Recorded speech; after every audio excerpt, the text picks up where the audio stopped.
جی speaker صاحب، جو فیصلہ کیا ہم نے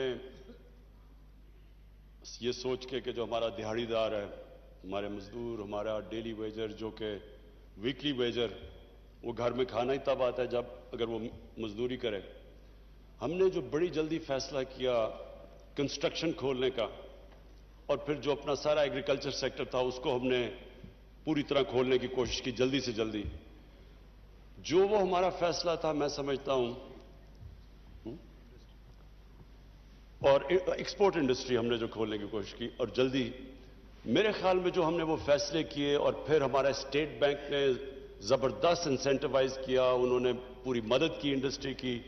ہم نے اسمال اور میڈیم انڈسٹری کی مدد کی، ہم نے بجلی میں ان کو جو ہم نے ان کی مدد کی. اور پھر ہمارا جو احساس پروگرام تھا جس میں 1,20,00,000 لوگوں کو صاف اور شفاف طریقے سے جلدی ہم نے ان کو پیسے دلوائے، جو کہ آج ورلڈ بینک ساری دنیا میں ملکوں میں نمبر 4 پہ احساس پروگرام کی افیکٹونیس. ہاں سوری، میں یہ کلیئر کر دوں، 1.5 کروڑ خاندان کو پیسے دیے. سو اس کو ملٹیپلائی کریں 6-7 سے. تو اسپیکر صاحب، ہم اس سے اللہ کا شکر ہے بہترین طریقے سے نکل گئے. اکانومی بھی ہم نے اپنے بچا لی، اور کیونکہ ہم نے بڑے فوکس طریقے سے اسمارٹ لاک ڈاؤن یعنی ریسٹرکٹ کر کے ہاٹ سپاٹس کی طرف گئے، لوگوں کو بھی ہم نے بچا لیا. لیکن ایک اور چیلنج تھا جس کا لوگوں کو اتنا زیادہ اندازہ نہیں، کیونکہ وہ چیلنج تھا دیہاتوں کے اندر. لوکسٹ اٹیک ہو گیا. لوکسٹ کا ایک وقت پہ اتنا زیادہ خطرہ تھا، ادھر بھی ہم نے کمانڈ اینڈ کنٹرول سینٹر بنایا. انہوں نے باقاعدہ فخر امام فوڈ سیکیورٹی سے انہوں نے جا کے اس کو سپروائز کیا، اس میں بھی سب انوالو تھے، جس طرح ہماری NCOC تھی. تو لوکسٹ سے بھی اللہ نے ہمیں بچایا اور بڑی محنت کی. عید پہ بھی لوگوں نے کام کیا. تو اسپیکر صاحب، ہم اللہ کا شکر ہے، یہ جو 4% گروتھ ریٹ ہماری تقریباً 4% گروتھ ریٹ آئی، اس کی وجہ یہ تھی کہ ہم نے ایگریکلچر کو پروٹیکٹ کیا. ایگریکلچر کے اندر ریکارڈ اس باری فصلیں آئیں، گندم کی، چاول کی، مکئی کی ریکارڈ فصلیں آئیں، اور جو گنا تھا اس کی بھی سیکنڈ ہائیسٹ اس کی بھی پیداوار ہوئی اس باری. اور اس کی وجہ سے ایک ساری اکانومی اٹھی. اور پھر جو ہم نے ایک بہت بڑا فیصلہ کیا، ہم نے یہ فیصلہ کیا کہ جو ہمارا جو کسان ہے، جو یہ شوگر ملز میں اپنے گنے لے کے جاتا ہے، کہ ان کو ٹائم پہ پیسہ ملے. یہ نہ ہو کہ 1 سال کے بعد پیسہ ملے، اور پورا پیسہ ملے، جو سپورٹ پرائس ہے وہ پیسہ ملے. کیونکہ گورنمنٹ نے یہ انفورس کیا، پیسہ پہلی دفعہ شفٹ ہوا کسانوں کے پاس. کسانوں کے پاس پیسہ آیا، انہوں نے اپنی فصلوں پہ لگایا. اس کی ایک بہت بڑی وجہ کہ یہ جو ریکارڈ پیداوار ہوئی، ایک تو اللہ کا کرم ہے موسم بھی ٹھیک رہا، لیکن یہ بھی ہے کہ کسانوں کے پاس پیسہ آیا اور وہ پیسے کو انہوں نے ری انویسٹ کیا. اور یہ اس سے ظاہر ہوتا ہے کہ اگر ہم اپنے ایگریکلچر کے اوپر، اور جو میں آگے آپ کو بتاؤں گا، کہ یہ ایک بہت بڑی جلدی ریزلٹس آ سکتے ہیں. جو بدقسمتی سے ہم نے اپنے ایگریکلچر پہ سالوں سے توجہ نہیں دی. یہ ایک سیکٹر ہے کہ اگر ہم اپنے کسان کا دھیان رکھ لیں تو یہ آپ کے سامنے ہے. ابھی بھی یہ جو ریکارڈ پیداوار آپ کے سامنے ہے. پھر ہماری ایکسپورٹ انڈسٹری، اس کو انسینٹیوائز کیا، اور مجھے بڑی خوشی ہے کہ یہ اس 1 سال کے اندر 17% ہماری ایکسپورٹس بڑھی.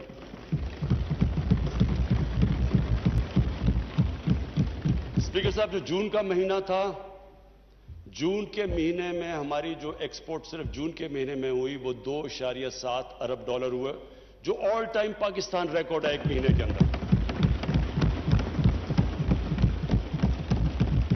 اور پھر ہم نے جو اپنی کنسٹرکشن انڈسٹری کو انسینٹیوائز کیا، جو رکاوٹیں تھیں وہ دور کی.